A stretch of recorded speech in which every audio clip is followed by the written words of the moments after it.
Today we are discussing The Chosen, Season 1, Episode 8, the season finale. This is Nathan. It's Jason. John. Nick. All right, we've got a couple housekeeping announcements up front.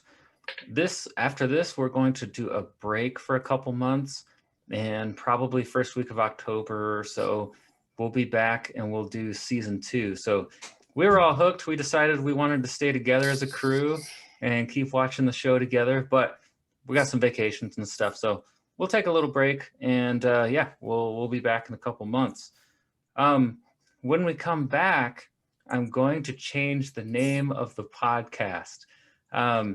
Basically, one of my teammates from Brewery Church is launching an online group.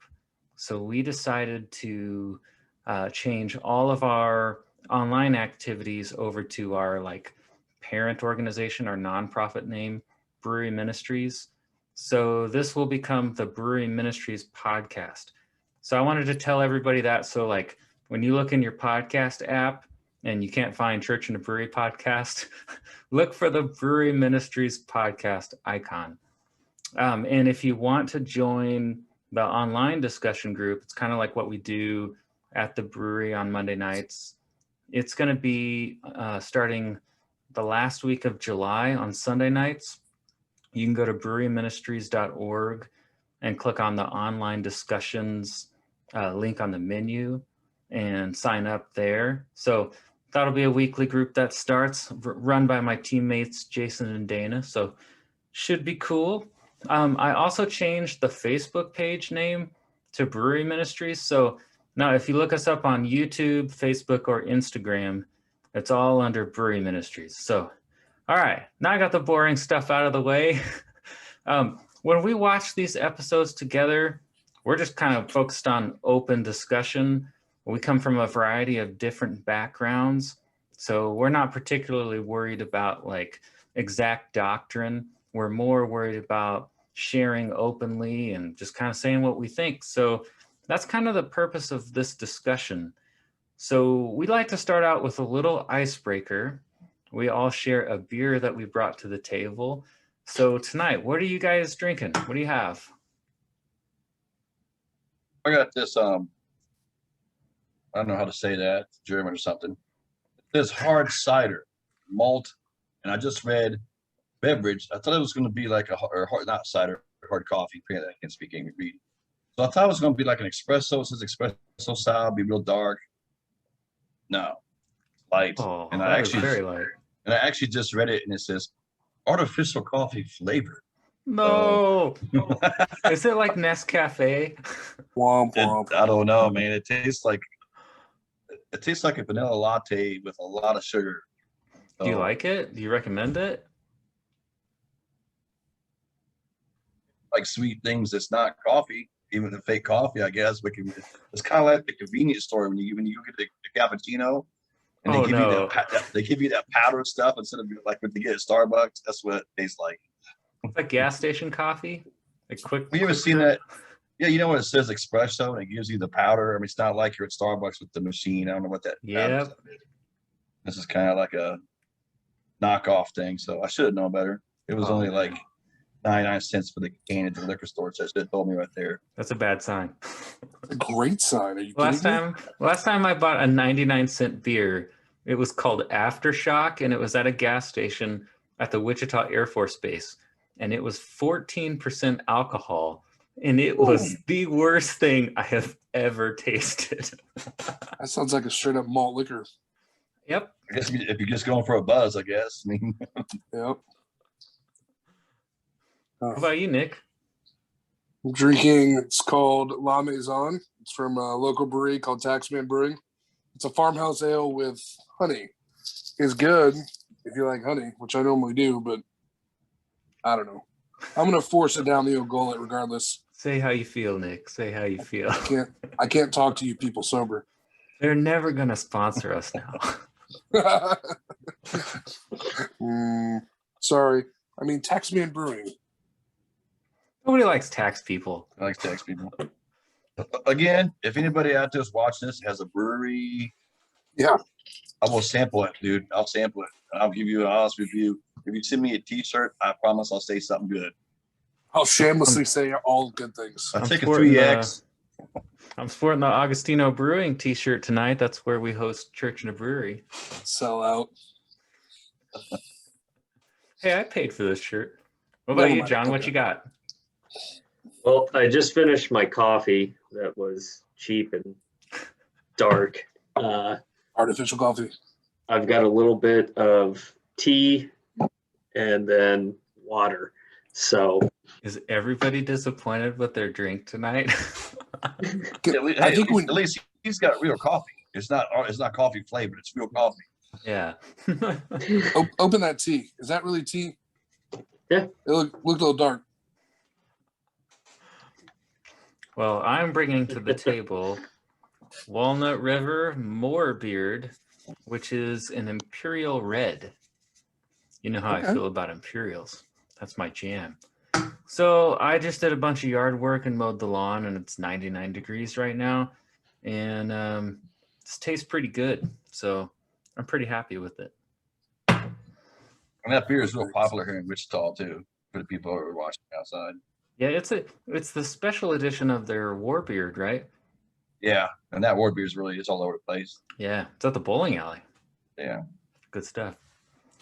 All right, let's dive into the IMDb plot summary for episode 8, I Am He. Yeah, here we go. After a miraculous visit to Simon's house, Jesus and his students leave Capernaum while under pressure from religious and Roman authorities. Jesus makes a surprise stop at Jacob's well for an important encounter. All right, so we start off with the opening scene in Canaan. Jacob from the Old Testament is there with his family digging a well in a place that supposedly has no underground water supply. And this guy walks up who's from the land of Canaan. He's from another religion. And they start having this discussion about why they're digging a well in this terrible spot and why they worship an invisible God, which is a really interesting debate. That seems kind of modern. Like, why do you believe in this guy in the sky? What do you guys think about this scene? So I didn't know. I don't know this story, and I'm guessing this is an Old Testament story because that's, I guess, how all those early ones start out. Because so guy walks up, he's talking about his 12 sons, and I'm like, oh, 12 apostles, but you're not Jesus. What the heck? But no, it's not knowing any of the background. This one kind of threw me for a loop, and it was just watching a couple guys talking about whether or not he was going to be successful digging a well, only to find out, you got served, yo. And then he held a handful of sandy water, which I really wanted to drink. I wanted, but my one question: if he didn't follow God, the guy, what was the other guy's God? Does it matter? Do we know? Canaan had a whole bunch of gods. I'm trying to see if I can remember any other names. So they were just like Baal and it's like the Romans, though. They were polytheistic. I mean, there were tons of gods, and interestingly, a lot of those gods' names are in the Bible, but they were lost in the English translation. But if you have a Greek Bible, you can see them. Food for thought.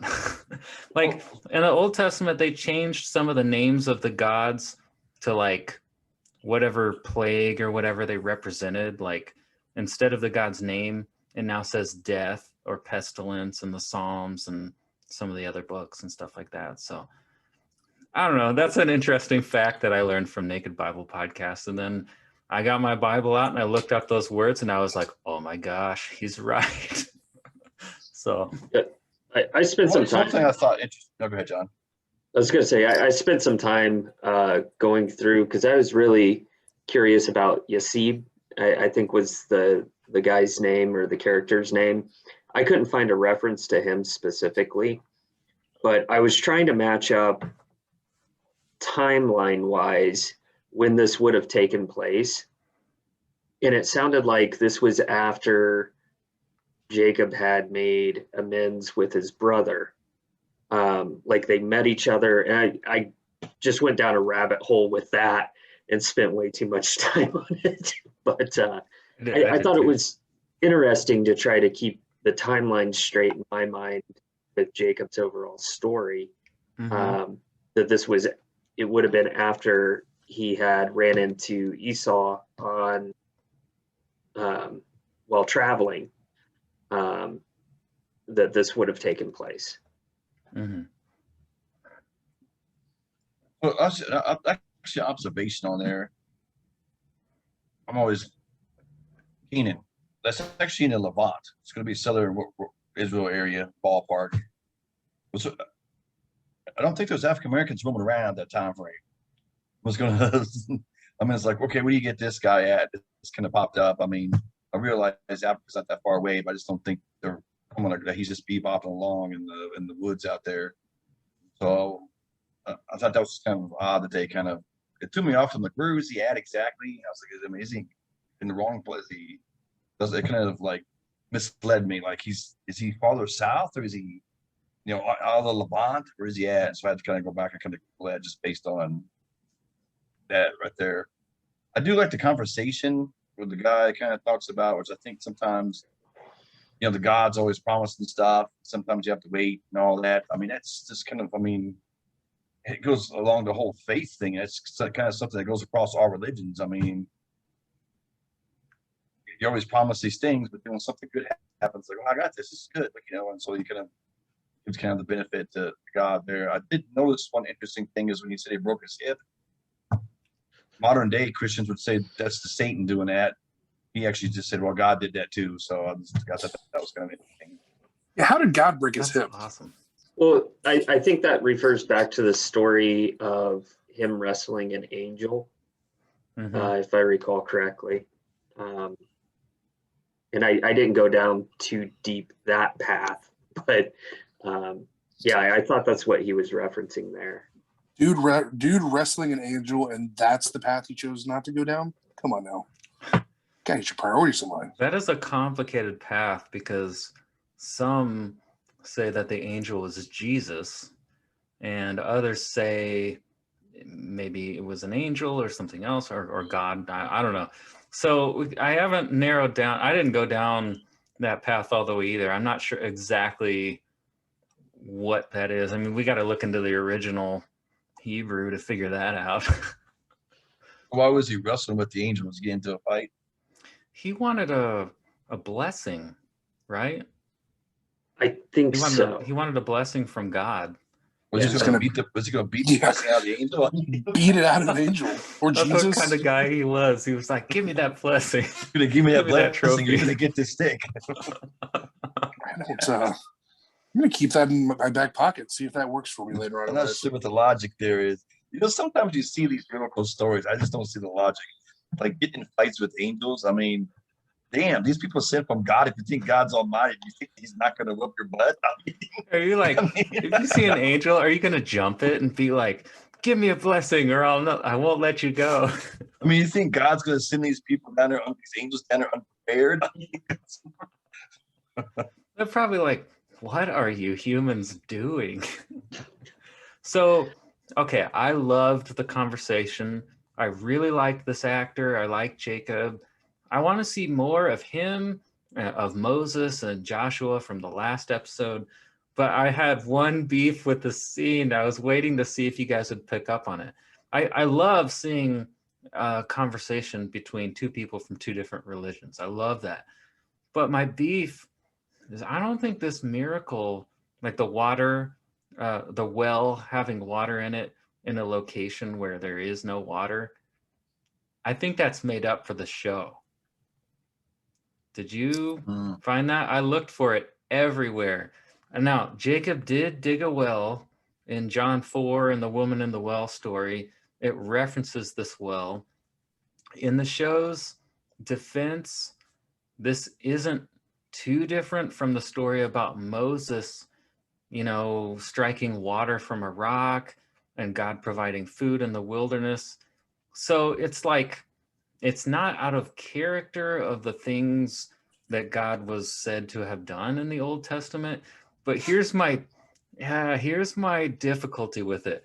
I just want to like let listeners know right off the bat. I think this show is like the greatest portrayal of Jesus I've ever seen in cinema. I'm a big fan of the show, but I'm struggling with this.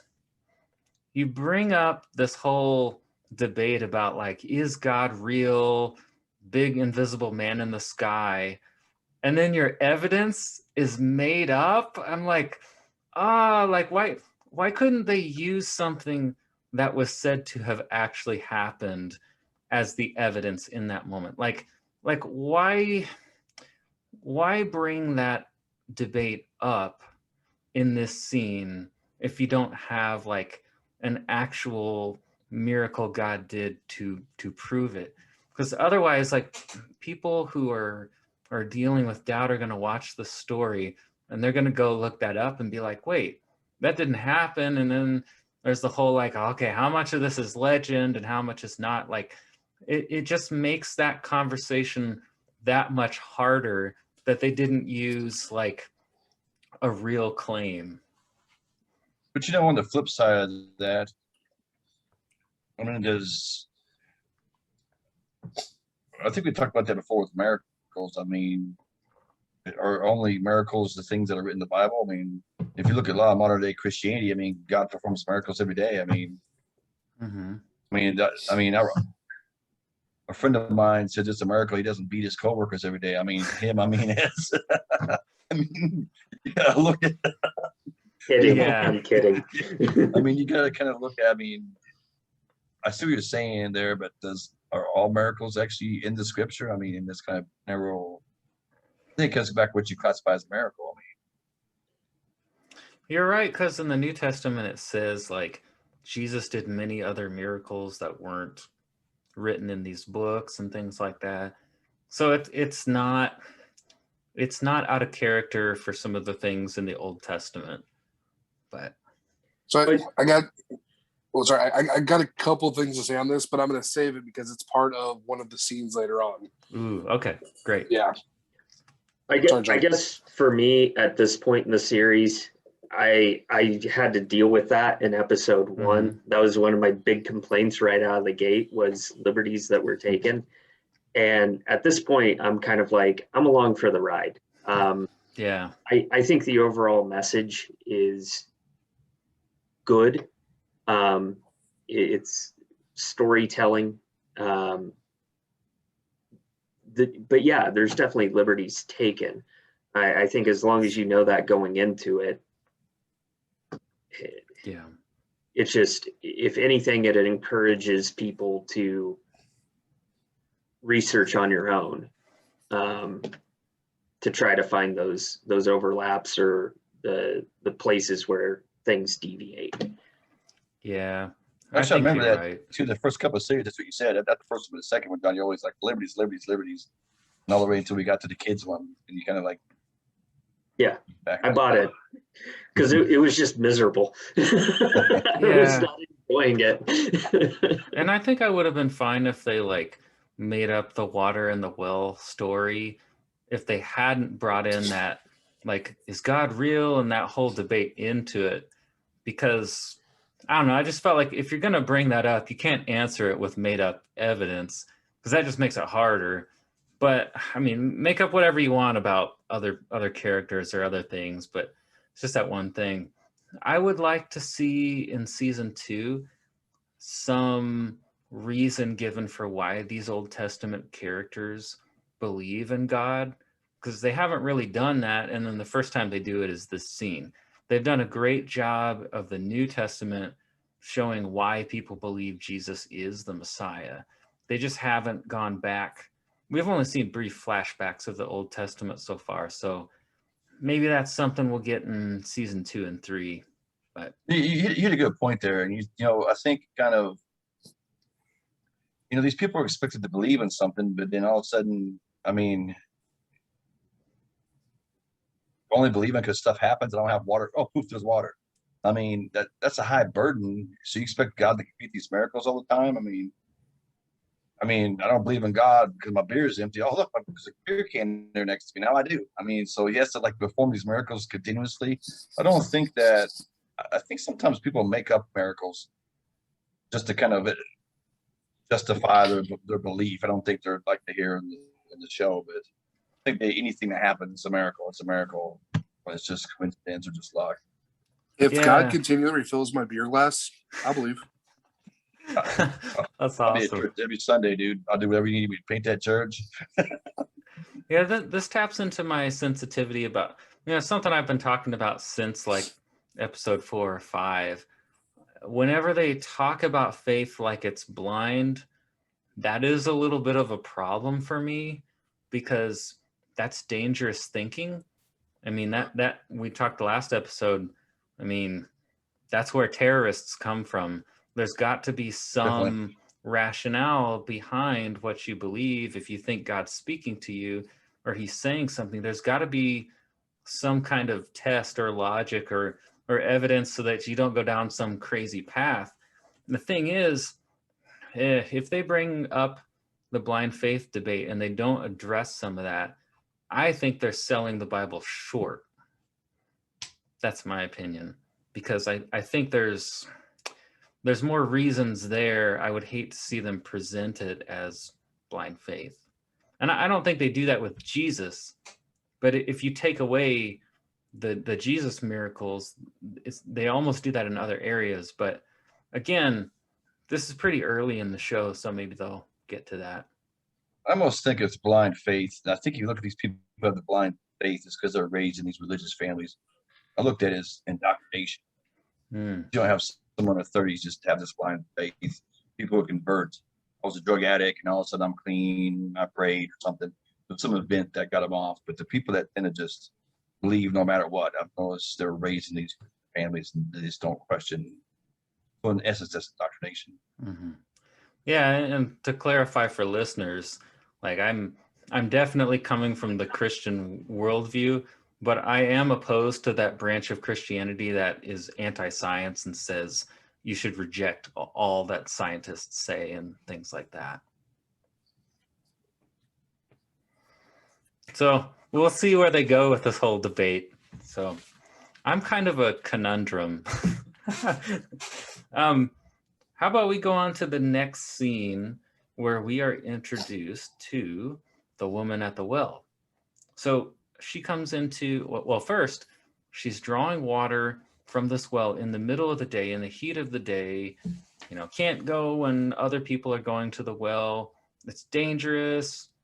She could be going in the morning if other people would accept her, but they don't. So she has to go in the middle in the heat of the day. And then she goes home and she's trying to get a divorce from her 5th husband. And he won't give her one. And he says, "You're my property." So we find this woman in a pretty difficult place. Now, I found this really interesting because if you say somebody had been divorced 5 times, you probably have a negative image in your head. But really, later we're going to find out her first husband was possibly abusive, or he wasn't a good man, right? Well, at that time, if you were a woman and you got divorced, you pretty much couldn't provide for yourself. You couldn't own property, which that brought up a question I had about episode 1 is like, this house Mary Magdalene has, is this her house? Like, is she renting? I don't know how she has a house. So, but that's beside the point. But in Old Testament, she had a good reason to divorce her first husband, but you pretty much have no choice but to marry again. So then she gets to the second husband and he's a good man, but she feels like she's unworthy. So she divorces him and then starts going back to bad relationships again. She gets trapped in the cycle. And the way they presented her was really easy to empathize with her, I felt like. A lot of cultural stuff at play here. What do you guys think? I would agree that I felt like the portrayal of her was intended to draw some sympathy or at least some understanding on her background. And your synopsis of, my understanding of what laws were at that time and how people were treated. I mean, it seems pretty accurate along those lines. But one of the key takeaways, like you pointed out, was the statement of, I do not part lightly with my possessions, when the husband ripped up the divorce papers.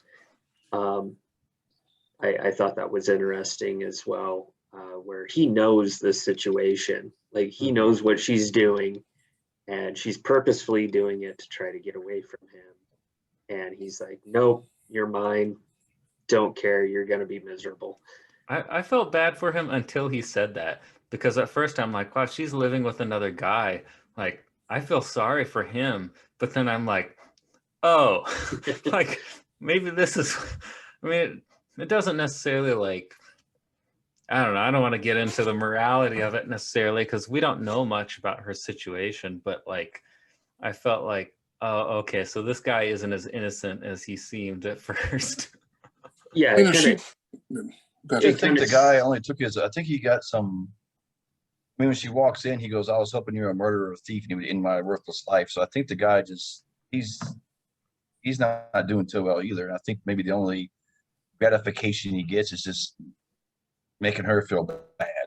You know, he feels so bad about himself. And so he's just not great at divorce to make her feel bad, just to put her through hell, I guess. And I mean, that's some way, it sounds kind of bad, but any gratification that he's getting out of the whole situation. I mean, it's realistic though, in terms of how divorces can go and how situations like this can play out, where, sometimes it's an amicable split and other times it's bitter. It's a knockout drag out. Well, keep in mind the guy. So yeah, okay, we trying to emphasize with her, a guy's clearly possessive d-bag, but he also says at one point, he says, what's he say? Who's the current lucky fool or something like that? And what are you gonna?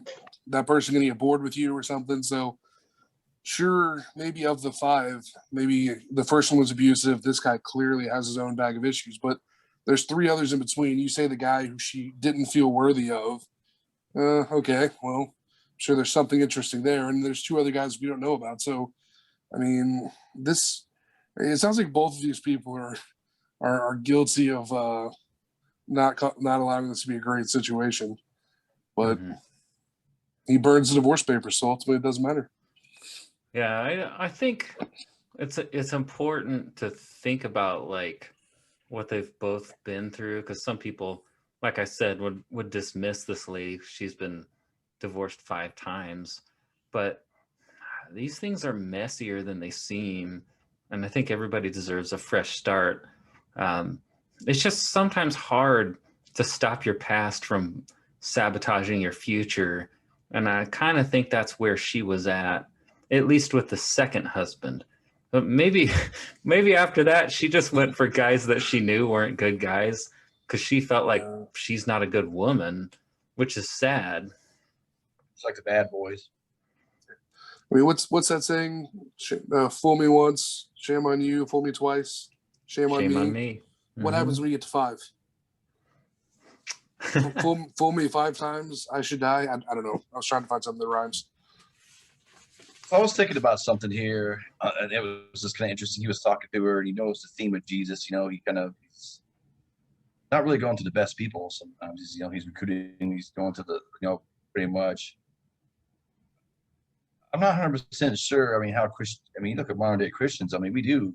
I mean, push that lady. If you're married, divorced 5 times in the modern day Christianity, they're going to push her away. I mean, the whole idea there about hate the sin, not the sinner, where you look at modern day church hates the sin and the sinner. And so they wouldn't even think twice about helping some of these people out. So it's just kind of, we're thinking about how things have progressed. We've gotten so far away from Jesus' message. That's such the opposite of what when they're at dinner and one of the 2 Pharisees come up and he's like, look at your company, look who you're with. And what's he say? That's the healthy don't need doctors or something like that. Yeah, exactly. And so the irony of like, at this point in time, Jesus is trying to recruit and take care of, those sinners or those who are struggling or had issues, contradict or counter that to today's society, where, like you just said, oh man, you've been divorced one time. Don't you come up in my church? It's a real thing. I mean, when I got divorced, I got a phone call where I just got chewed out by somebody who didn't know me, didn't know the situation, and I was shocked. I'm like, I just couldn't even defend myself because I didn't want to get into it or air personal things about anybody. So I just took it. And it was weird. I mean, it was from another Christian. And I just thought, man, if you like, can't you sympathize? Like, I'm dying here. And at the same time, a few months ago, I had a meeting with another pastor from another city, and I won't say where they're from just for the sake of their church, but he said, man, our church, a few years ago, we were really struggling with the come as you are mentality, because that's kind of how Jesus was, right? Like, come as you are, however you are, whatever you're dealing with now, you're welcome. Well, he said his church, he felt like they were trapped in this mentality of, you got to clean your life up and get yourself together before you can come here. And he knew, like this pastor, he's a good guy, and like, he got it, but his church just didn't. And I felt so bad for him as he's trying to pilot this church in the right direction where they can be, more accepting and understanding of people. It's a real thing. That's still a problem. What's Maybe this is interesting where I about don't. that scene, that scene that you mentioned, Nick, what's interesting about that, when the Pharisees come to Matthew's house, they're having dinner, and like you said, the Pharisees said, you're eating with all these bad people. What was interesting is Gaius came, and he actually did the exact same thing. And so you got the Pharisees in the non-Roman already putting these people down. And so I thought that was kind of... It seemed like they said there were 2 other tax collectors at that party. Is that correct? Who were they? Yes. Who were they? I'm not sure. See, I'm telling you, there's more than the 12 in this group. Something's up. Yes, and we pointed out, I don't know if they couldn't get this guy for filming or what, but before this podcast started, we were talking, and we're like, Thomas wasn't a part of this group, was he? Like, we haven't seen Thomas, Doubting Thomas, since the wedding episode, correct? Or maybe he was there in the background and he just didn't have any lines. But I just realized today, I'm mowing the lawn thinking about this podcast today. I'm like, wait a sec, where the heck is Thomas? He couldn't get off work. His day job was calling him. Yeah, maybe he's in some other film and they couldn't get him for a while. So yes, I love that scene between Yusuf and Jesus. What I loved about it is they show up at this dinner party. These Pharisees are like, I can't believe you're hanging out with these people. And Gaius is even going to call them the bottom of the barrel. He's like, Matthew, you don't have to do this. Like, you can walk away from this. And what I loved was Jesus says, let them speak. The disciples are kind of dishing it to the Pharisees. And Jesus actually gives the Pharisees a moment to speak their grievances, even though they're not being very nice. Like, he says, let them speak. And then he says, go learn what this means. I desire mercy more than sacrifice. It's a quote from Hosea 6, verse 6. I just thought that was kind of a cool way to handle somebody showing up and like insulting you like that. I don't know. It just kind of adds to the whole gentleness of Jesus, but yet, I mean, we'll see him confront some tough situations, I'm sure. But what do you guys think of this scene? I mean, let's be honest. Gaius came back because he misses his friend. He came back. He's trying to recruit his buddy back. He's trying everything he can. Hey man, why are you eating with all these bottom dwellers? We had a good thing going here. Come on back, right?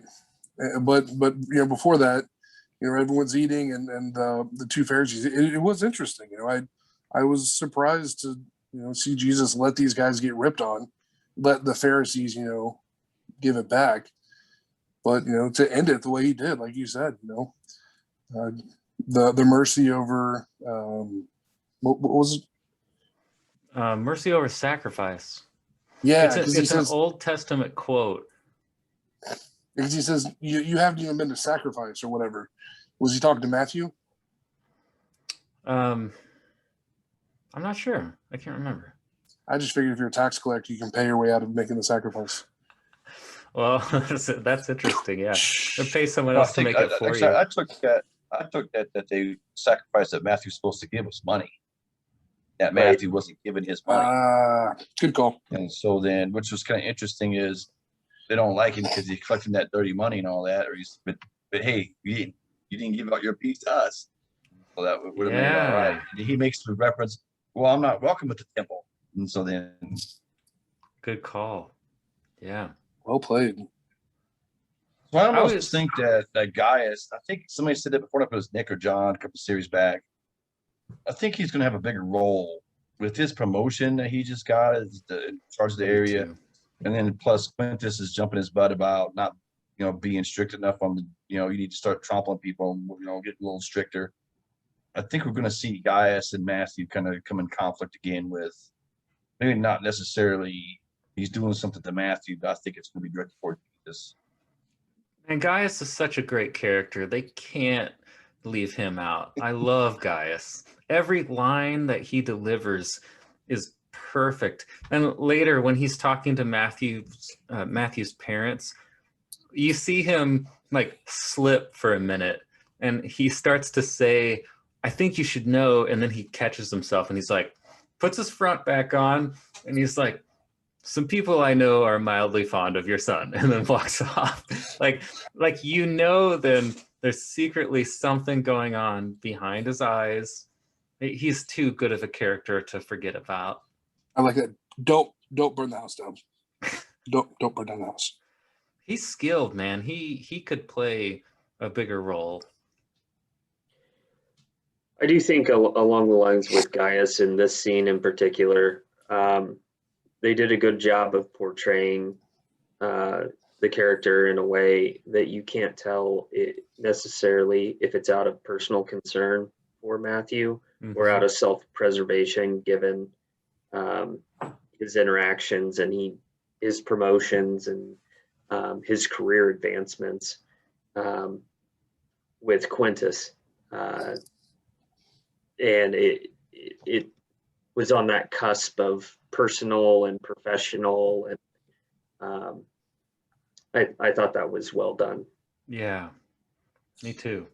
If they build this up and Gaius is the one who stabs Jesus on the cross, I'm done with this show. That's it.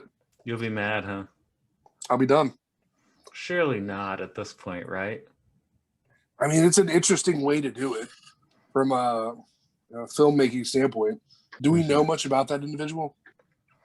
No, it says centurion, and I think that's it. So I looked up the guy who, the soldier who's standing there who says, "Surely this man is the Son of God."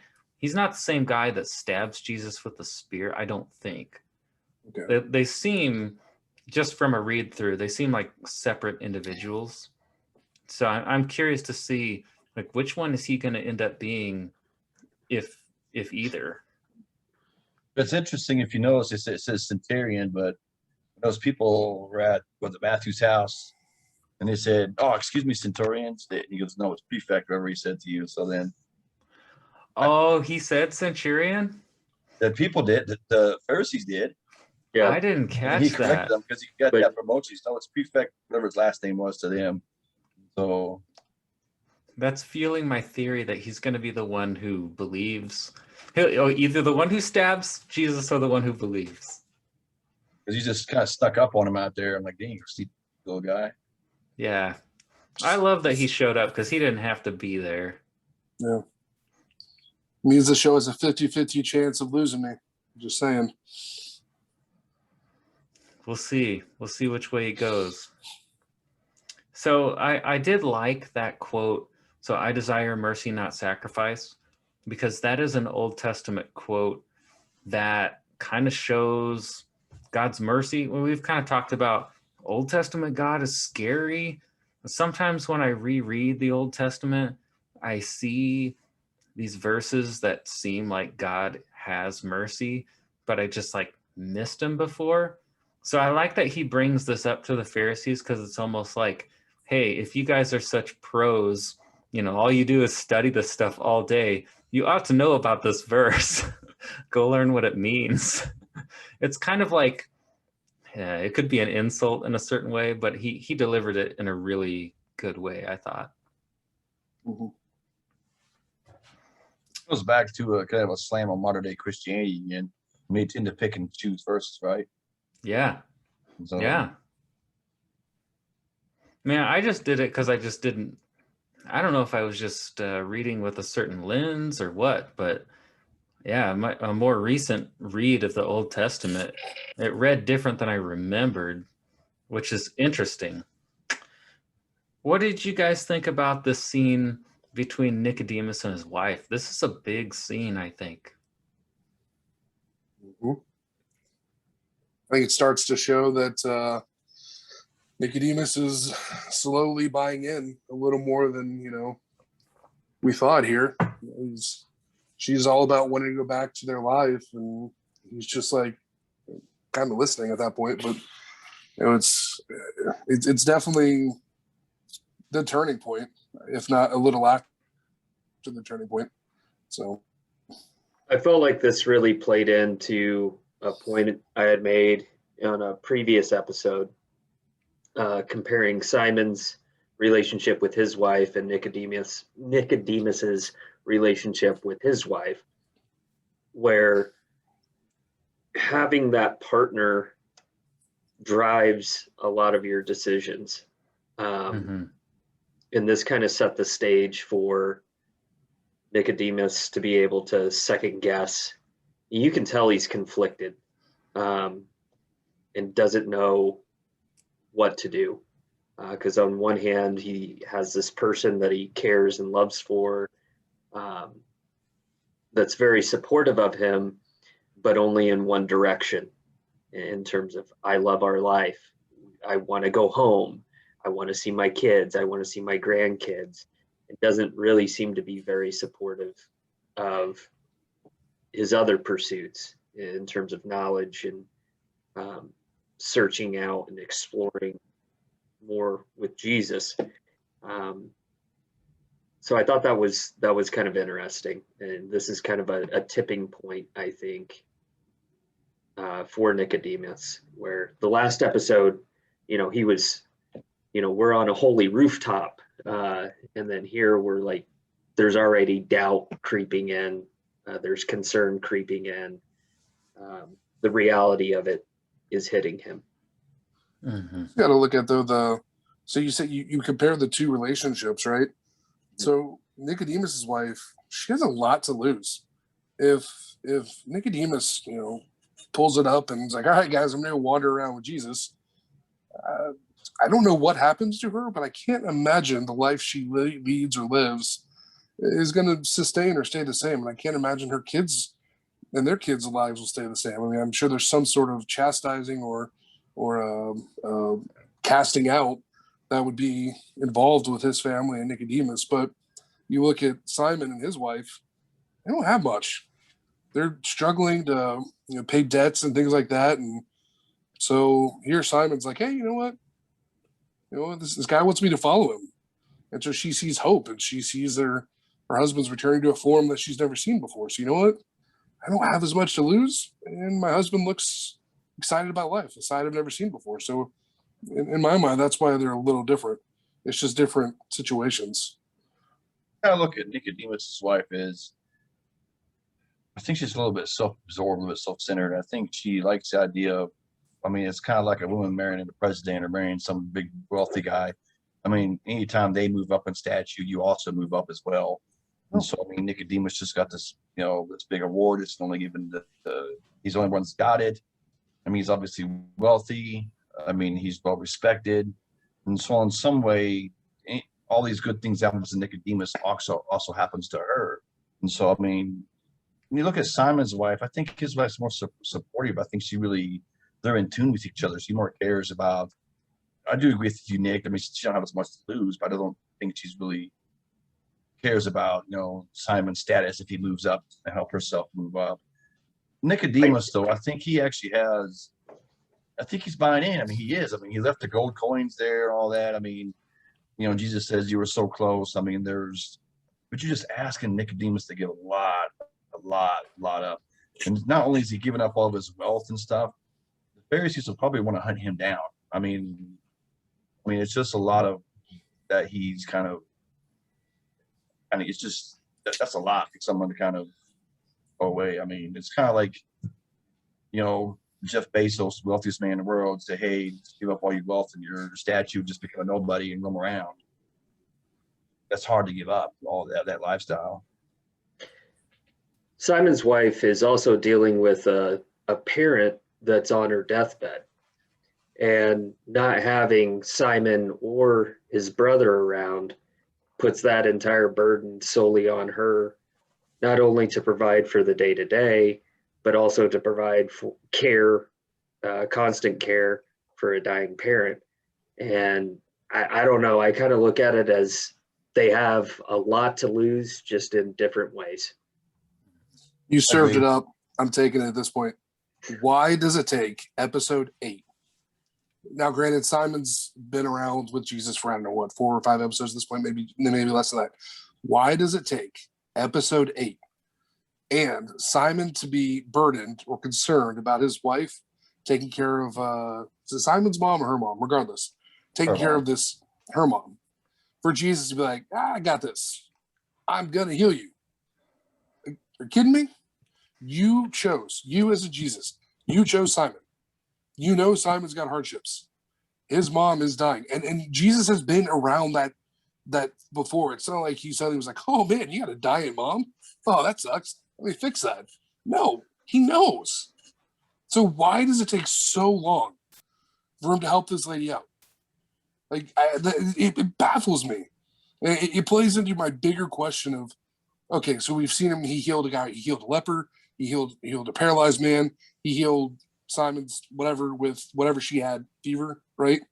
You can't tell me there aren't a ton of other human beings in that area that need to be healed, mentally, physically, or spiritually, right? So this is a fundamental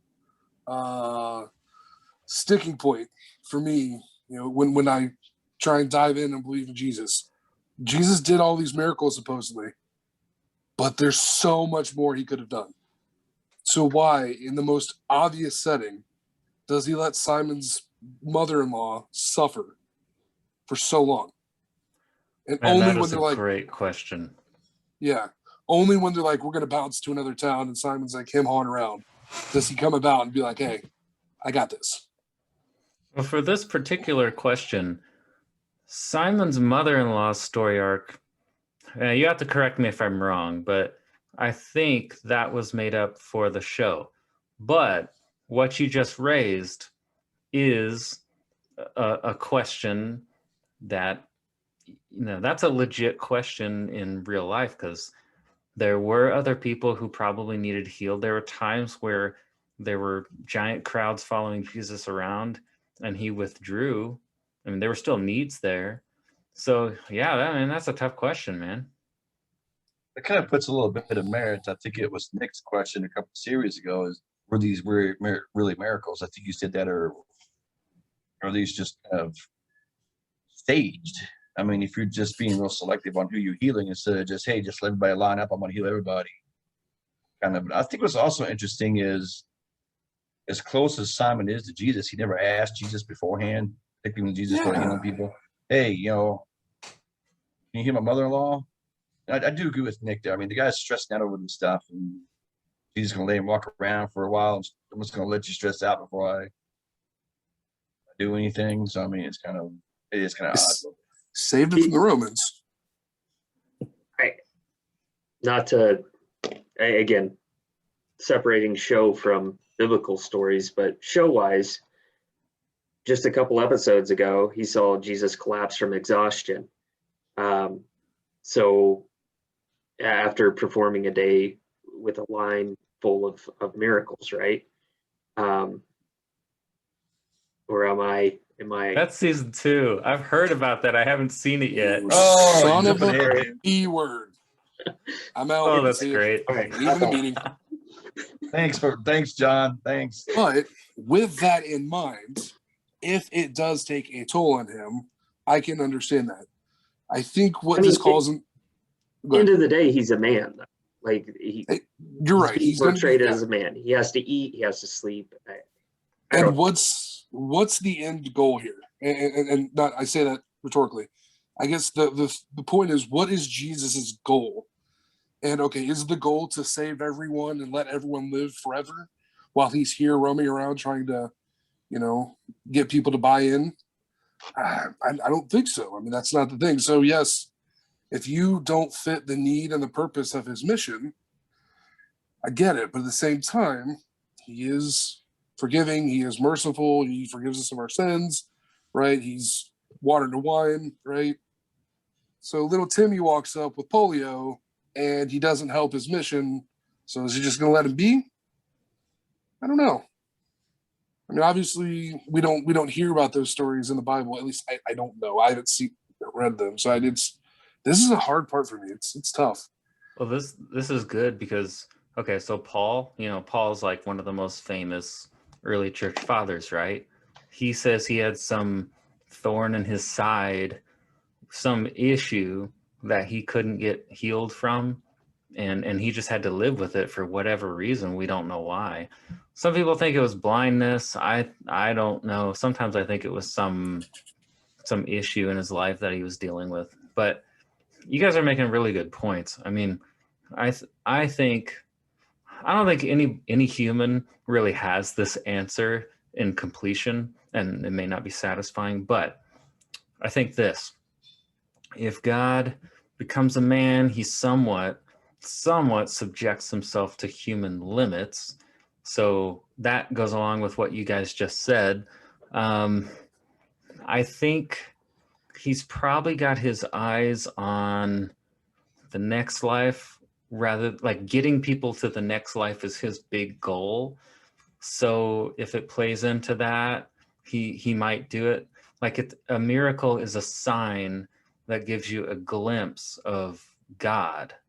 But if everything was just healed, we'd just stay here. I mean, this is supposed to be a place where we're kind of separate from God because we're not meant to stay here, is what I think. Passing through.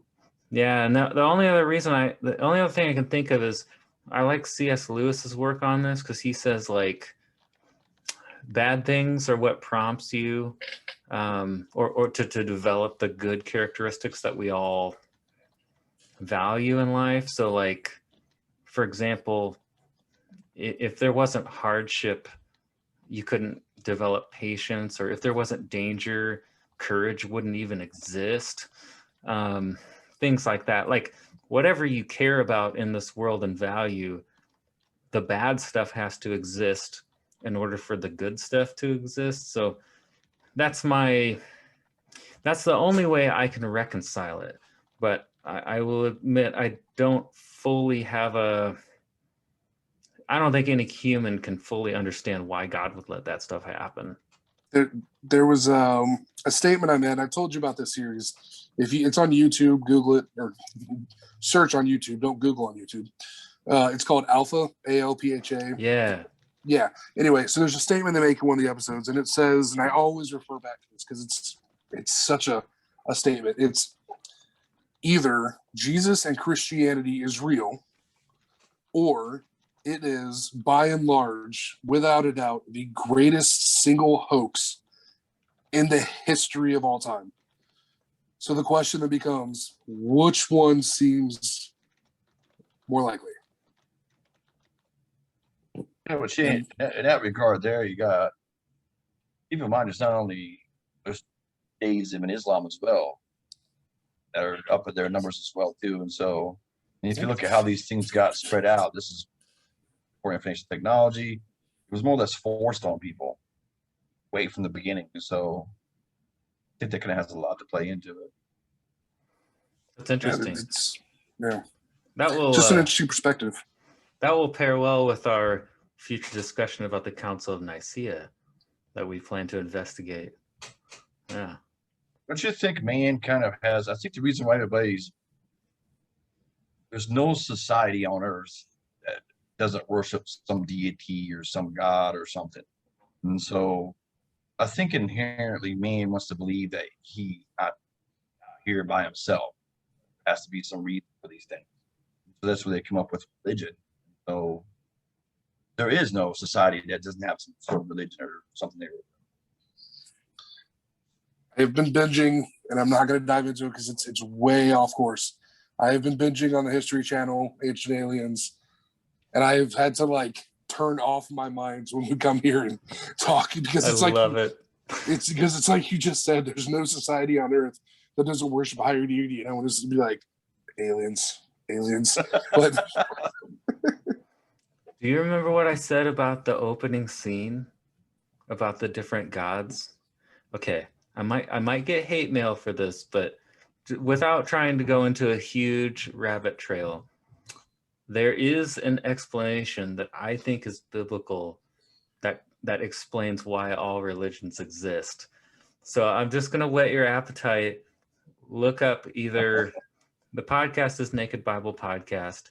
This guy has a book called Unseen Realm, and there's like a simplified version called Supernatural.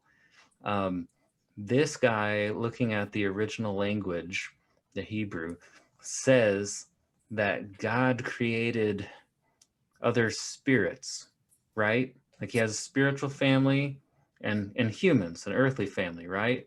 And ultimately we're all supposed to be together, right?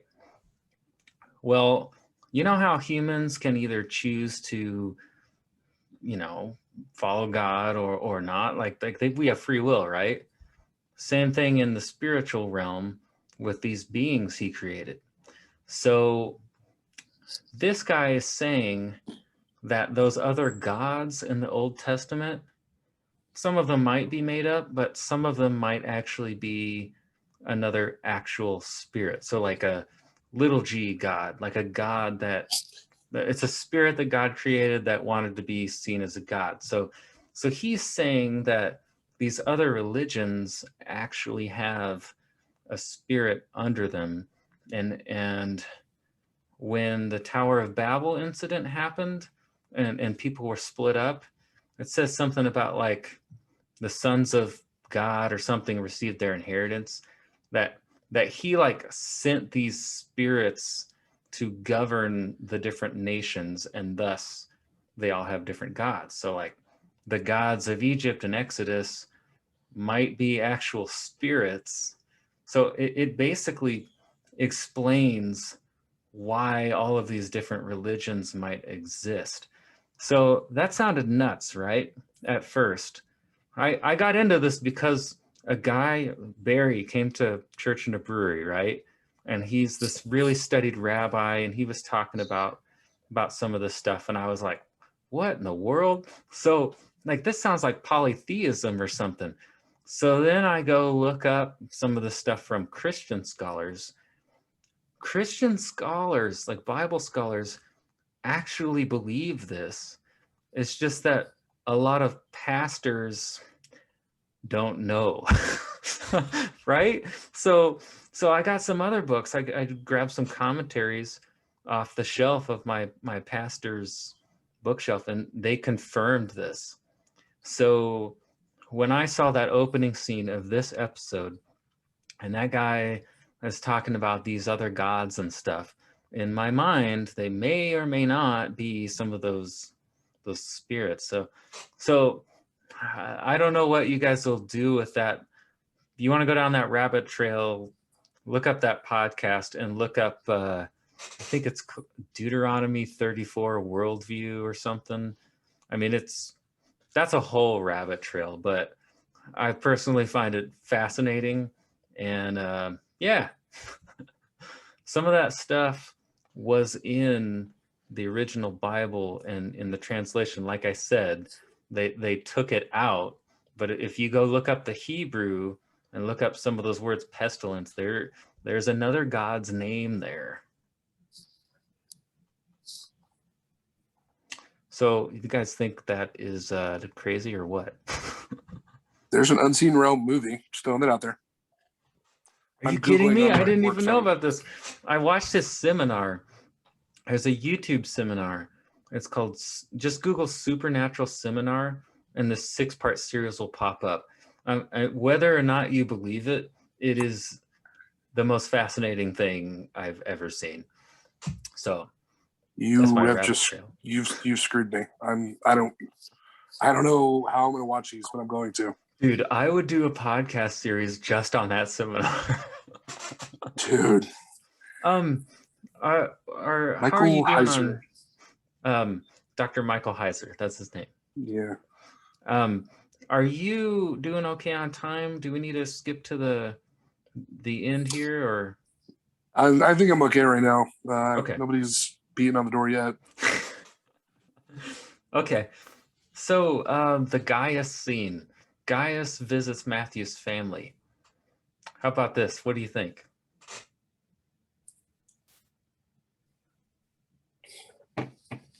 This So is was the that favor. Yeah, okay, that's what I was gonna ask. Was Yeah. that the favor? Yeah. So he gives them. So what was the favor? Was he giving them the house to like, Yes. hey, will you watch his stuff? Or was he giving them the house of like, hey, take this, sell it, take the money from it, gain something from the fact that, Matthew lived his life. Oh, by the way, here's a dog. Like, You really can't go back to his life now. yeah. Or was it Matthew just being like I said in the start, like, hey, your son Matthew has this stuff. He's gone. Here's the keys. Don't burn the house down. I don't know. I could see that both ways. I think he gave it away. That's the impression I got. But just to get rid of his stuff, or to try and help the family like get money and prosper from the life he had lived. It could be one and the same. I don't know. Sorry, I'm stuck on Supernatural. Check it out, Matthew gave up his life, go follow Jesus, and he has no friends or anybody other than Gaius. And the dog, who he gave all of his belongings to. I'm sure he packed some money and stuff with him, but he took all of his belongings with him and left his house and his dog for his parents. Yeah. I did think that was funny. Why didn't the dog get to go with him? I don't know. I wonder if he wanted to leave it to his family to protect them, I think, because He said they that. were You're right. vulnerable. Did you guys think that Gaius said, hey, if you guys hear about Jesus, tell me first, or if Matthew contacts you, tell me first? Did you guys get the impression that like Gaius was going to try to shield Matthew from Quintus? Yeah, that's what That's I what I got. picked up. Yep. And shank Jesus in the process, but yeah. I thought he'd I think protect he all was of going them. to. I think he was going to try to. I think he's trying to protect Matthew because he knows Quintus is not real happy with the whole situation. One thing I also found was interesting was when Gaius went to give them the house. What they say, our people, our religion doesn't condone such wealth or something like that. It should have held and stopped the Pharisees from being wealthy. I'm like, Yeah. Money stolen from our people. I mean, how in the world did the Pharisees get their money? It seemed like Matthew's house was pretty legit. I mean, he Yeah. had a really nice like banquet area and like courtyard, and It looked like a Roman villa. Yeah. Party Central. but no I- friends. I he liked was that. rich. He made the reference before that he's successful because he's rich. Right. Yeah. I don't think he's up at Nicodemus's realm. It looks like Nicodemus is doing a little bit more better than Matthew is. Yeah. Nicodemus is getting that dirty religion money. They get more money than those tax collectors, man. I like that. So I don't think Gaius buys in to the religion aspect right now. Obviously, from the statement, like, we don't know what other, be careful with that word healing. We don't know what illusions were, going on. But I think he's warmed up to Matthew to the point that,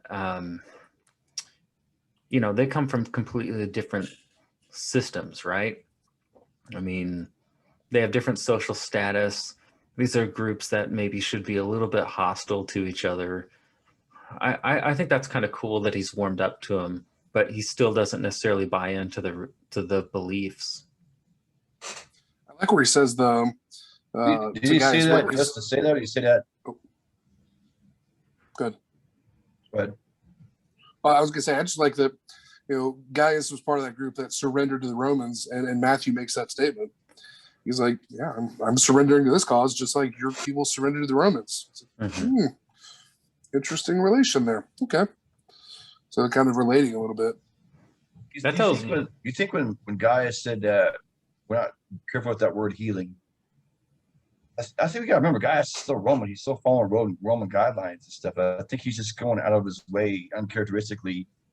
Him and Matthew obviously got a bond. I mean, they worked together for years and years and years, probably. And so I think he's putting a little bit on the line to actually go out and protect Matthew to that extent. So when you start saying these things like he's still Roman, he's still got to uphold Roman law and all that. So he's still got to, kind of restrain some of these things here that are being said. So I think in that sense, I'm not sure if he's a believer or not believer. I just think he's just being a Roman at that time. That's a good thought. I was thinking that at this point he's not buying in, but Matthew's his friend.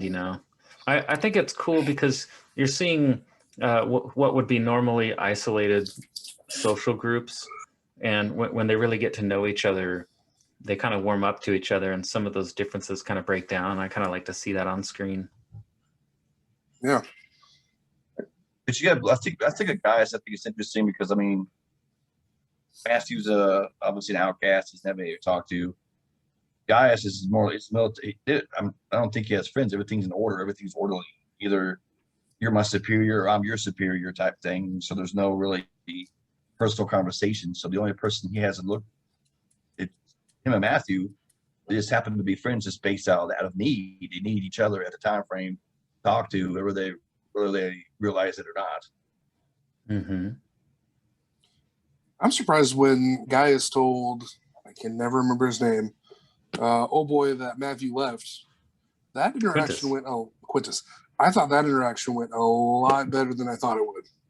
Why are you interviewing another, what do you call him, a publicanus? Matthew left. What?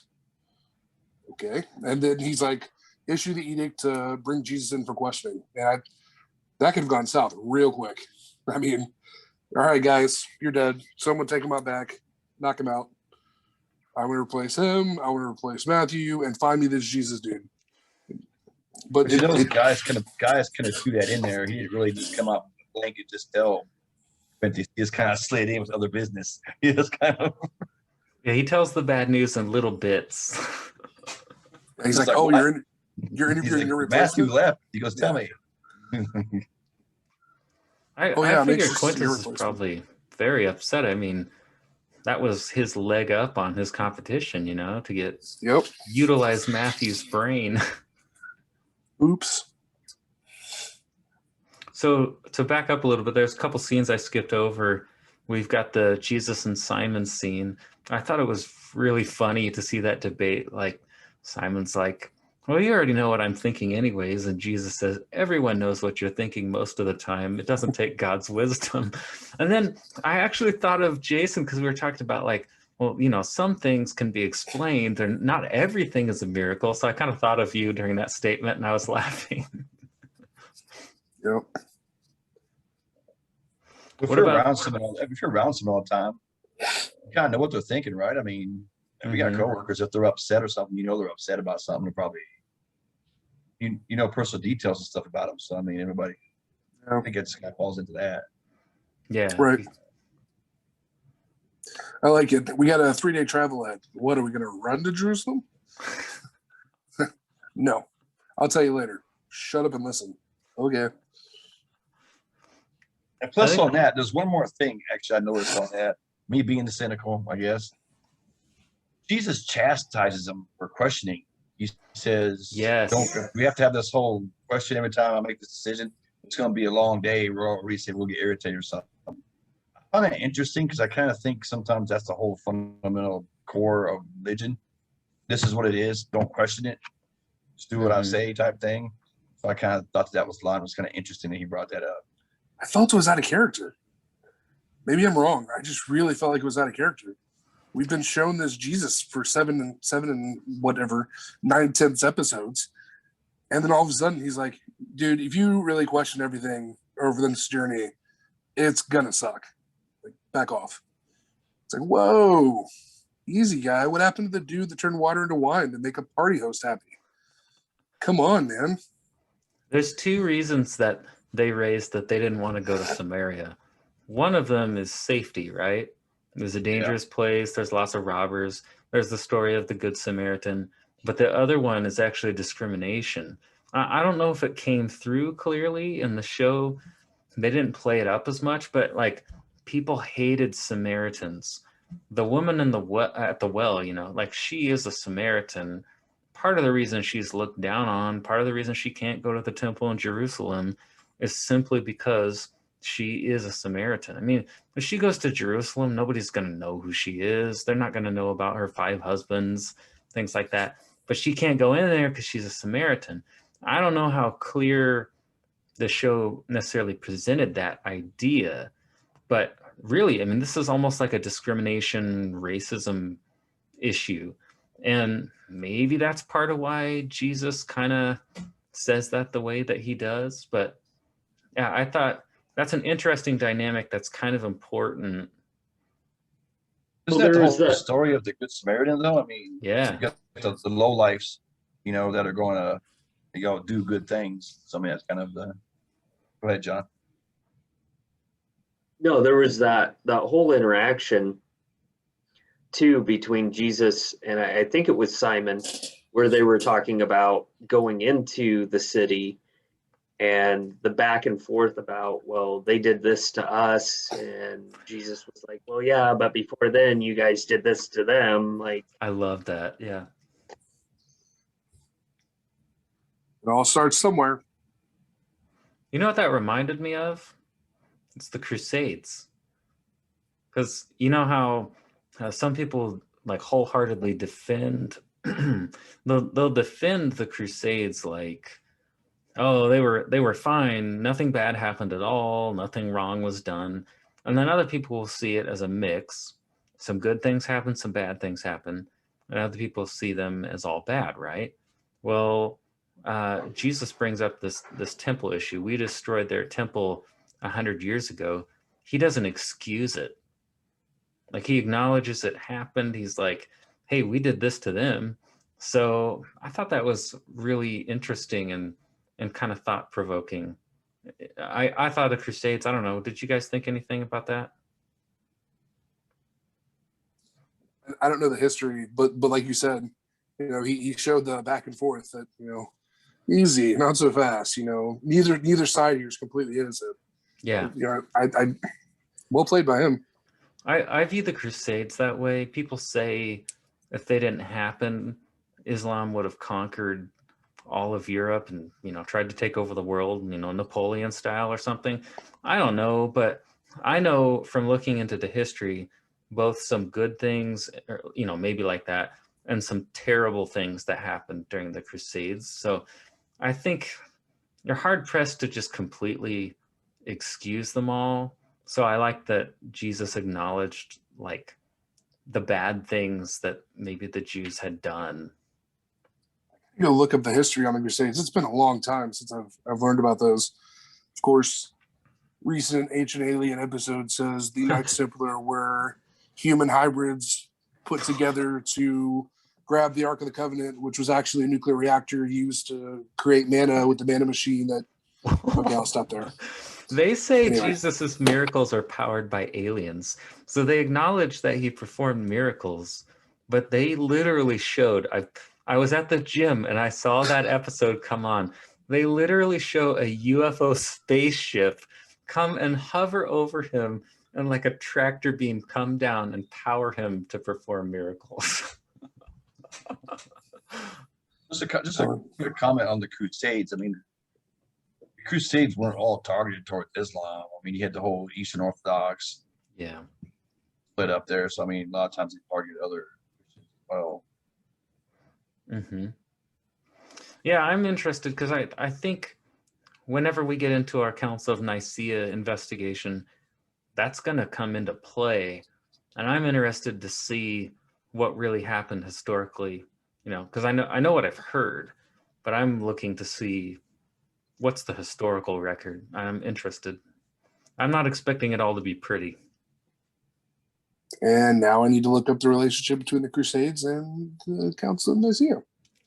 Well, it's kind of like they're not directly connected, but Constantine, I think, initiated the Crusades. So you can sort of look at the Council of Nicaea, I think, as its own thing that was initiated by Constantine, but the Crusades are this other thing. So one guy's response to Christianity might not necessarily be the healthiest thing, but yeah, I'm curious to dig into that.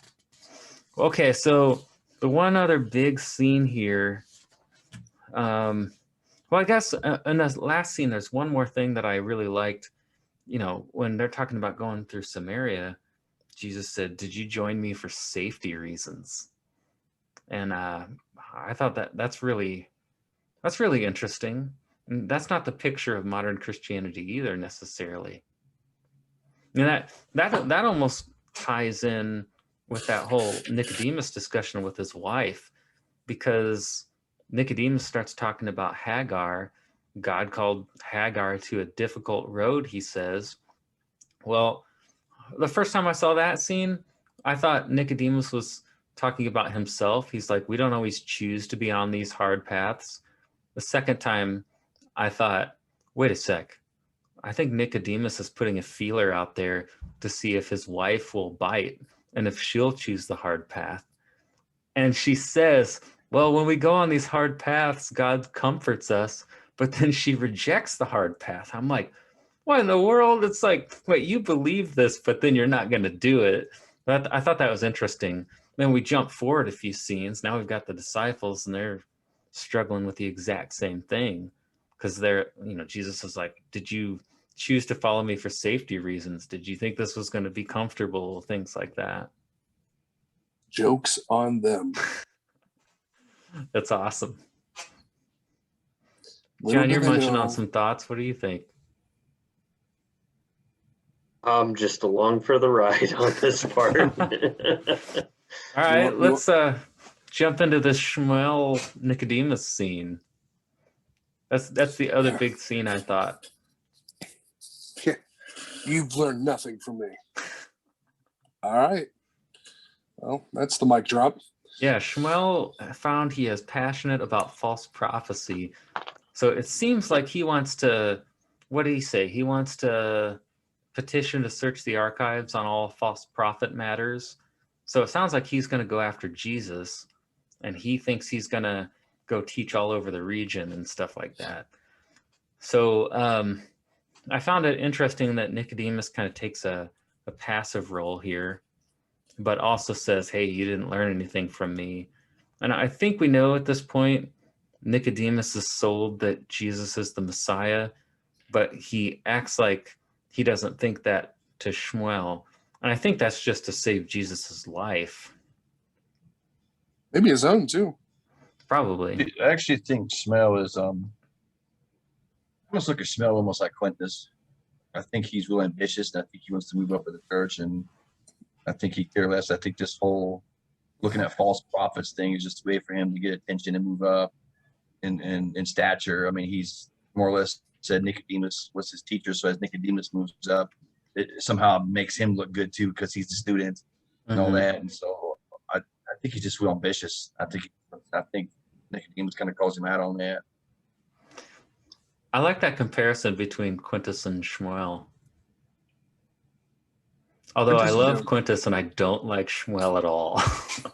Shmuel sucks. Quintus is ambitious too, just a little bit different style being ambitious. They're We kind like of it. Yeah. they're both self-centered and self-absorbed. You know, what's good, what's going to benefit them is kind of what they're. John, we were commenting before you hopped on, before the podcast started, that some of the religious people who give us a really hard time, they're kind of like Shmuel. Like that's their general attitude towards people. Well, that's again, I think that Jason drew a really great comparison there with Quintus, but it's more of the approach that I have issue with in terms of how Shmuel comes at Nicodemus. It's very combative, and it's almost like I'm setting you up so that you purposely mess up and I have a gotcha moment. At least that's how it's presented. Yeah, Shmuel lacked tact. That was very. He could have easily played the long con there. There's a huge contrast too between what he says, God is law, versus what Jesus said, I desire mercy, not sacrifice. And I think those two statements are supposed to be contrasted. I think Shmuel definitely strong-armed Nicodemus. I mean, he more or less, you don't block my application for whoever the archives are going to expose that this Jesus guy. So, I mean, again, he's just putting the move up. He's stronger on Nicodemus because he obviously needs his signature to go do what he's doing. It really seemed like a threat, where it was, don't get in my way. Yeah. Yeah, I thought he trapped him in the corner because he's kind of like, everybody's going to look to see what you do. I almost thought that was a way to say, like, if you go with this Jesus guy, like, you're going to be cast out or something. Yeah. He should at least question, because he didn't question. He didn't alert people. He keeps saying Jesus is just nobody, so he's not really. I mean, he's kind of deflecting a little bit. He's kind of protecting Jesus in a way. I'm curious to see what Shmuel's like rise to power is going to be, because a few episodes ago, the other Pharisees didn't necessarily side with him, but I feel like he's going to be one of the people who rises through the ranks and is responsible for ultimately executing Jesus. What a jerk. Communism. Socialist. Yeah, I don't like that guy at all. But we see right now, we're getting into it that Jesus is actually, now you got Shmuel, and probably he's going to probably get some of the other Pharisees. Jesus is a problem now. Obvious as Quintus, he put his proclamation out. And what do you say? I'm in Roman, Hebrew, and Greek. That way everybody, there's no misunderstanding. So he actually sees Jesus as a problem as well also. Yep.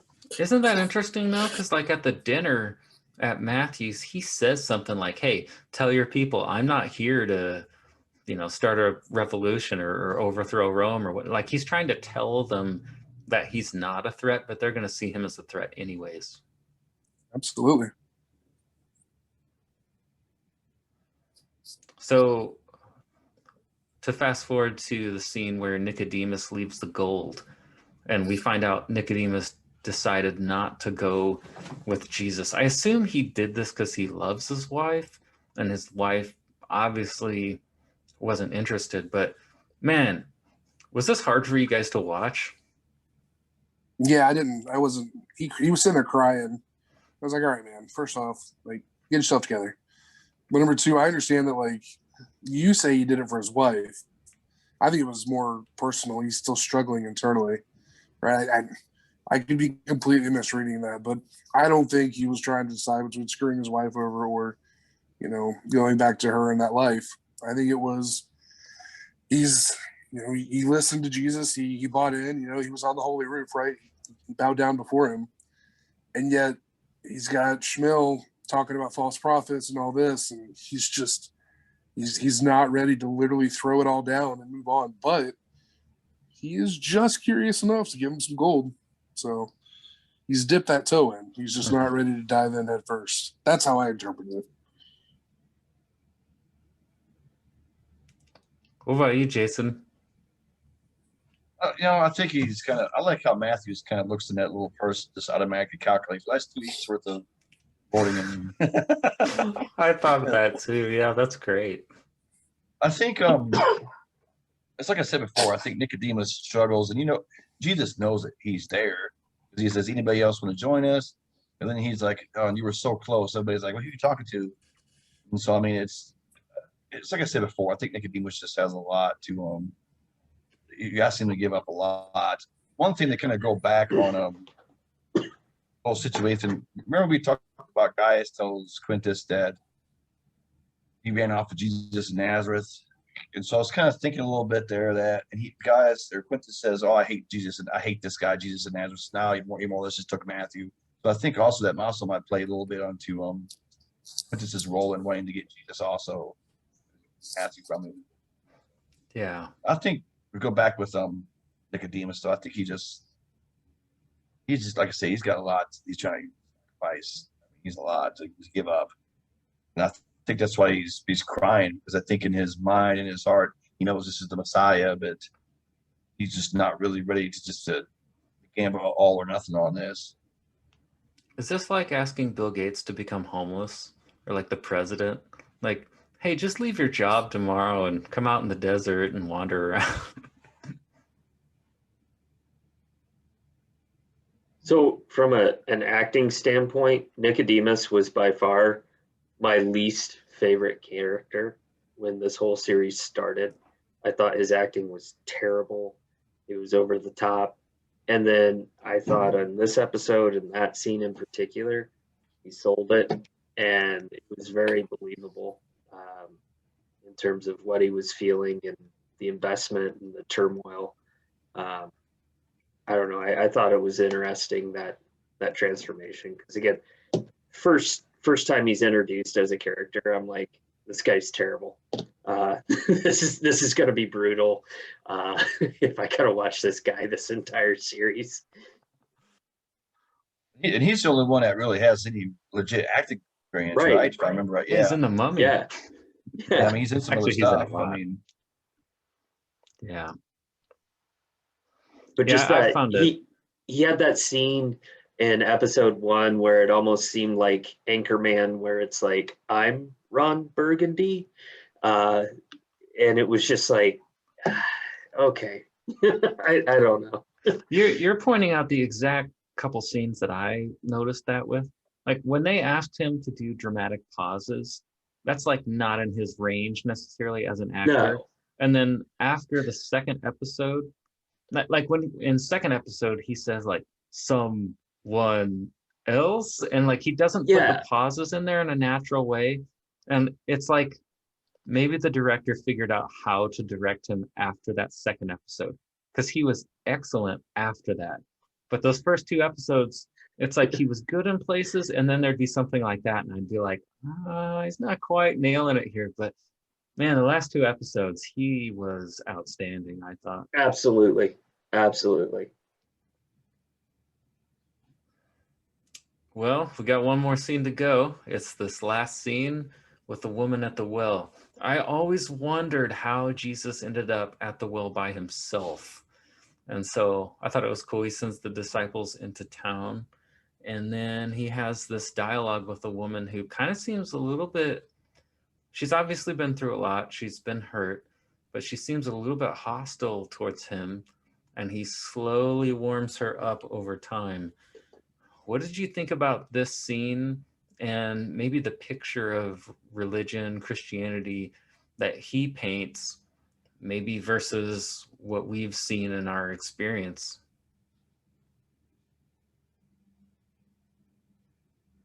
was it me or did they get back from town awful quick? Yeah, that was a pretty quick. What that was like a 5-minute food run or something. Well, where'd you guys go? I mean, Taco Bell. Ancient Taco Bell. Dude, I bet it was great. Probably organic.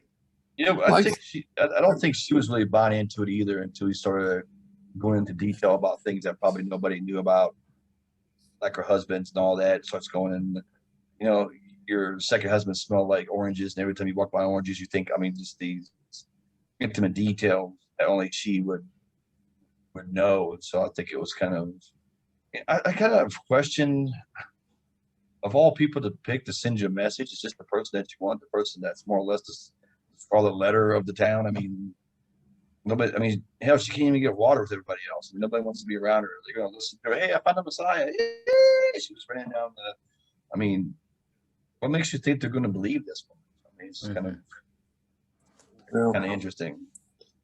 I was thinking about this scene from like if it were to happen present day with like social media and everything, right? So you walk up, you see this other, we'll say it's a male or female. So, I walk up, I'm talking to this girl, and in order to get her to buy into what I'm selling, I start, releasing personal facts that I know about her. At what point does that go from like, oh, you're very intuitive to, okay, you've done your research to, all right, I'm idiot, throw it down the well. Like, call the police. yeah, but I guess in present day, I'm gonna call the police. Her creeped out meter never went off. I find that hard to believe. Even back then, I'm like, all right, so how do you know I know what oranges smell like? And they remind me of things. I would just be like, all right, well, you have fun. I'm going back to town. I don't know. I was just thinking from a practicality standpoint. It is interesting. And I put myself in the shoes of a skeptic for a moment, and I thought, couldn't he just learn these things by talking to people about her in town? But at least the things they showed in the show are definitely things that she probably wouldn't have told people. But yeah, the story goes that Jesus knew everything about her past husbands, and then she believed. It is interesting that he chose her, because in that society, nobody's going to listen to her for a number of reasons. Reputation, she's a woman. Was that by design? Because the only other thing I can think is, if you look at how hard it was for Nicodemus to leave his status behind, did he have to choose someone who maybe was, in the lower ranks of society? Because I guess that's typically who he went after. So I don't know. It's just really interesting who he chose. And she's almost at the bottom of society in ranks. Yeah. I mean, she's way down at the bottom. So, I mean, she had less to lose. Also, people were a role there. I think sometimes I read an article one time, and I don't know if it's true or not, but it's interesting. It was more about Islam and actually some other Christian religions. A lot of times they target women, and the reason that is women actually are in charge of kids. And if you want to get a religion going, that's how you kind of get to foster these especially these young males. Young males eventually going to become leaders. So then, if they're already kind of got these ideas of Christianity is the religion, it's the right religion at 6 years old, and they become a lord or a king, they've already still got the same concept mentality. 8th podcast, and somehow you still found a way to reference that stupid episode with the kids. Oh, that's great. Man, what did I say to you, Nick, the other day about that? Oh, yeah, right after Jesus got baptized in the book of Mark, he goes out in the wilderness to be tempted for 40 days. And I was like, oh, that's what was going on at the beginning of that episode. And then these kids show up. I'm like, wait, are the kids Satan? I'm going to keep with that theme, Nick, on season 2. I'm going to try to integrate that kids in every... Oh, man, it was a good episode. It was a good episode. It was. Creepy man with kids in a field. Synopsis.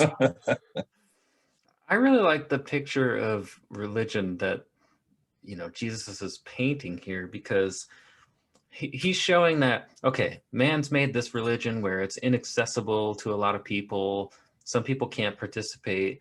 And he says he showed up to break these barriers down and make it accessible to everybody, bottom of the social status, whatever, he's going to make it accessible to them. And I like that. I mean, people had this idea that they could only worship God in the temple or things like that. And she's like, where am I supposed to go to access God? And he says, soon it won't matter if it's in the temple or on this mountain, it'll just be about the heart. I like that. I think that's an awesome picture of God, but I also think that whole debate between him and her is still going on right now. I mean, isn't that interesting? People can't help but making social classes or something. Mm-hmm. I think that whole. Go ahead. I really like that statement that God is spirit, heart, and mind. That it's not about the building or the location or the grandeur of, public perception. It's about an intimate relationship there. I thought that was pretty awesome. I think that interaction as a whole, that whole scene and everything about it, is just a great ending to the first season and a great segue kind of into the second season, right? 'Cause he's diehard trying to spread the word at this point, right? He's picked debatably the bottom of the barrel individual to try and get to buy into his cause, and now we're off. And it's it's like how it ends. Here comes trouble. Yeah, now, he could have just as easily said back at that scene where the guys didn't want to go through Samaria, like, I've never even talked to a Samaritan. He easily could have been like, dude, do you guys know where you live? You are the bottom of the barrel. Mm-hmm. Yep. It's funny how He's it out in works. the open now because now he told her that he's the Christ Messiah. And then when the Simon comes up, are we telling people now? We can tell people now. Yeah. So then, he goes, yes, we can. I like how he hugs Simon. That was pretty cool. And they walk off with their entourage. It's like, I don't know, the Expendables or something. I want to say that's actually how the Entourage series ended. Something similar to that. Oh, really? They're all walking off. Yeah. It's a common thing, but still. So, final thoughts. We've completed this whole season. We are planning on doing season 2 in a couple months. Hey, maybe when season 3 is actually coming out, we'll be able to do it as each episode is released. But do you guys want to share some final reflections on this season before we end? Sure, I'll go. I think I had a rocky start with this whole thing in terms of that separation. I think if you go into it without being overly critical in terms of what's biblical and what's just a story, and just look at the general message of the series, it's positive. It's a good takeaway. It's a good storyline, and it's well done. It definitely gets better as it goes on. So I think for me, as a person who doesn't know a lot of the stories intimately, stepping into this series, like John said, it got better as it went, but I got more involved as it went. There were times where I actually wanted to pause and go look at things and try and learn more. So, as the person who's just getting going on this spiritual journey, this is a great intro into the whole cause. I don't know the specifics like John does, where it's like, well, that didn't happen, or that's not how it happened. I don't have that background, right, wrong, or different, right? So it's just a good exposure, and I'm not drinking from a fire hose either. It was slow and methodical. So you're drinking from a beer glass, right? I kind of thought the series kind of started off, the first couple there, it was kind of dry. It got kind of dry. Got to the one there again with kids. I thought it started picking up a little bit better after that. It looks like actually not just the acting's getting better. It looks like the writing's getting better. The storyline's getting better. I think I mentioned before we started, they're starting to add music like a regular series there towards the end. And so I think it's almost like the director's kind of learning as they kind of go along, if that makes sense, as far as kind of a progression, what they could do. I think it is interesting as far as, other than those ones you see like Ten Commandments or any of those, I think it's kind of very few Christian shows I have seen. I think before Nathan are like, damn, is that someone with a home camera and they just got their neighbors to play Jesus? The homeless guy. This guy's got a beard, man. He's got a long beard. This actually looks like it's a little more deliberate. They're trying to do a little bit better there. So I still think that the theme there is, I think I referenced The Walking Dead before. it's original enough to the story to where the diehards are going to know that's the story, but then it deviates enough from the story to where people's going to say, what's different now? What's different now? And so it kind of gets kind of both audiences, ones who don't know, maybe. I mean, Nick says he's kind of picking some stuff up, and then those that are kind of a little bit really know scripture well, like John. I think it kind of intrigues both people there at the same time. That makes sense. And I think that was the idea, to kind of get both audiences. Yeah, I would recommend this series to anybody. I think it's really well done. The only other maybe Christian cinema I can think of that is on this level is the Case for Christ movie from like 2016. I mean, that's a 80s period piece. That's probably my other favorite in this style. And this was Are you talking about the Passion of Christ? No, it's so Lee Strobel worked for the Chicago Tribune. He's a guy who did an investigation because he was a journalist, and he was, you know how we did that Brewery Church series on the resurrection of Jesus? Mm-hmm. This guy did something similar, and it was really interesting. That movie is really well done, and it's done as a drama.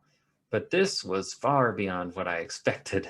I mean, the guy who introduced me to this the first time, he'd been telling me to watch this for a couple months. And then some other friends were like, oh, you really got to watch The Chosen. I thought about it. And I just didn't expect it to be this good, I mean, this is something I'm probably going to watch again. I'll probably show it to other people just to see what they think of it. I mean, I would recommend it to anybody, religious or not. And I think it's outstanding. It's changed the way I read some of the stories too, because like if I read the New Testament in the past, it's like I don't have a face in my mind to put to these characters.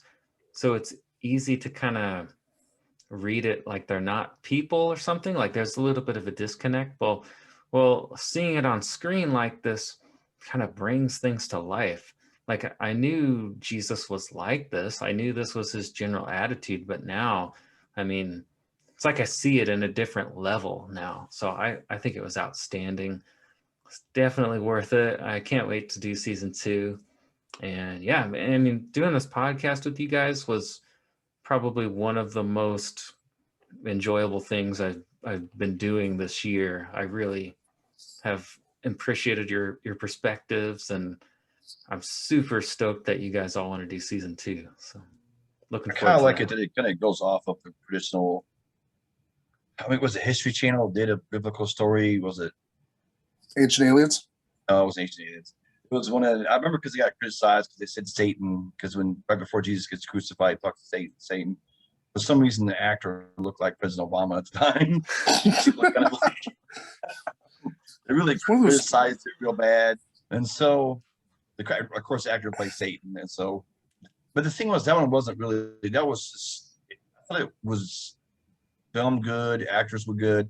It was just the same basic run-of-the-mill story that you always see in every single one of them. It's just done a little bit better. So this one here, I think, is actually going outside the box. I think he is trying to challenge some of the negative things that the church does. He's kind of trying to highlight them, trying to be a little more. Making me dizzy there, Nick. Looks like he's trying to plug in his charger. Wait, yeah, I get what you're saying. We've talked about this show has been really relevant. It's brought up modern church problems. And I think it's brought up a lot of different modern questions about God. I think that's part of what makes it so fascinating, Like it's not afraid to be like, this is a difficult subject, so we're going to bring it up,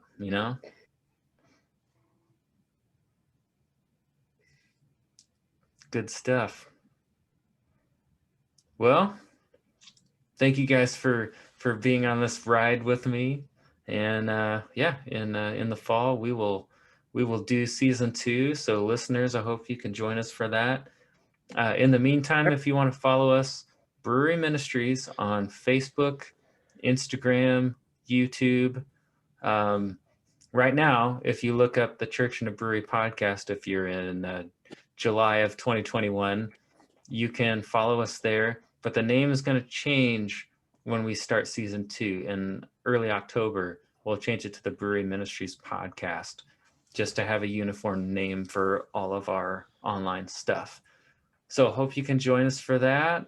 If you want to join our online discussion group, it's run by a couple of my teammates, Jason and Dana.